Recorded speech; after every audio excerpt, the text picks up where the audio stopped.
गणतंत्र दिवस की हार्दिक शुभकामनाएं। जैसा कि आप सब जानते हैं,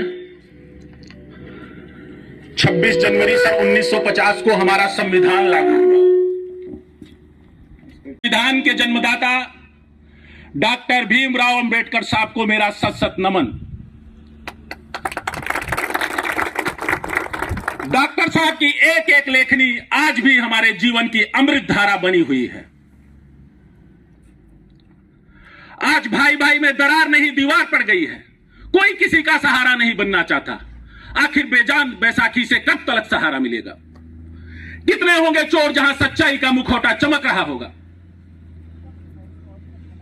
संविधान हमें हमारा मूल अधिकार देता है। आज संविधान में 470 अनुच्छेद, 12 भाग हैं जो हमें हमारे मूल अधिकार देते हैं। आज हम बाहरी शक्तियों से तो आजाद हैं, आंतरिक समस्याओं से लड़ रहे हैं। दहेज, बेरोजगारी या शिक्षा से लड़ रहे हैं। जो भरा नहीं है भावों से बहती जिसमें रसधार नहीं, वह हृदय नहीं, वह पत्थर है जिसमें स्वदेश का प्यार नहीं। विषुवत रेखा का वासी जो जीता है नित हाँफ हाँफ कर, वह भी अपनी मातृभूमि पर कर देता है प्राण निछावर। आज हमें अपने मौलिक कर्तव्यों को समझना होगा। देश के लिए हमारे जो मौलिक कर्तव्य हैं उन्हें समझना होगा। किसी राष्ट्र के लिए उस राष्ट्र के नागरिक के कर्तव्य कितने महत्वपूर्ण हैं, यह एक घटना से पता चलती है। एक बार स्वामी जी जापान गए। जापान में उन दिनों उनका व्रत चल रहा था। जापान के स्टेशन पे खड़े होकर एकाएक उनके मुंह से निकला, शायद जापान में अच्छे फल नहीं बिकते। थोड़ी देर बाद एक युवक सुंदर फलों से भरी हुई टोकरी उनके पास लेके आया और बोला, लीजिए साहब। स्वामी जी बोले, इसका मूल्य क्या हुआ? उन्होंने कहा, मैं फल विक्रेता नहीं हूं साहब, मैं जापान का नागरिक हूं। अगर आप इसका मूल्य देना चाहते हैं तो इतना कीजिएगा कि हिंदुस्तान में जाकर यह मत कहिएगा कि जापान में अच्छे फल नहीं बिकते। हमारे मूल्य इतने ऊंचे होने चाहिए हमारे राष्ट्र के लिए।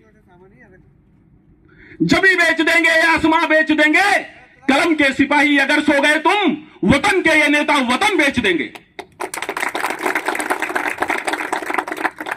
धर्म, संप्रदाय, जात के नाम पे हम लड़ रहे हैं।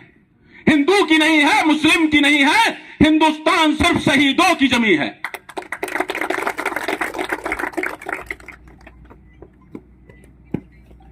उजियारे में, अंधकार में, कलकहार में, बीच धार में, घोर हिया में, पूत प्यार में, क्षणिक जीत में, दीर्घहार में, जीवन के सत सत आकर्षण, अरमानों को ढलना होगा, कदम मिलाकर चलना होगा, कदम मिलाकर चलना होगा।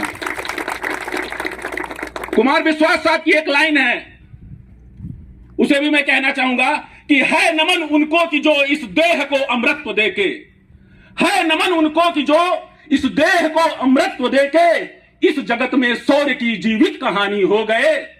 है नमन उनको कि जिनके सामने बौना हिमालय, जो धरा पर गिर पड़े पर आसमानी हो गए। मैं बहुत लंबा चौड़ा भाषण नहीं दूंगा, इतना कहूंगा कि आप अपने राष्ट्र के लिए समर्पित रहिए। और अभी कुछ घटनाएं हुई हैं कश्मीर में, मैं उन पे भी चंद लाइनें बोलूंगा कि कश्मीर में एक विदेशी देश दिखाई देता है, संविधान को ठुकराता परिवेश दिखाई देता है। वे घाटी में भारत के झंडों को रोज जलाते हैं, सेना पर हमला करते हैं, खूनी फाग मनाते हैं। हम दिल्ली की खामोशी पर शर्मिंदा रह जाते हैं, भारत मुर्दाबाद बोलकर वो जिंदा रह जाते हैं। मेरे कहने का मतलब है कि हम वतन के नौजवान हैं, हम वतन के नौजवान हैं। हमसे जो टकराएगा वो हमारी ठोकरों से खाक में मिल जाएगा।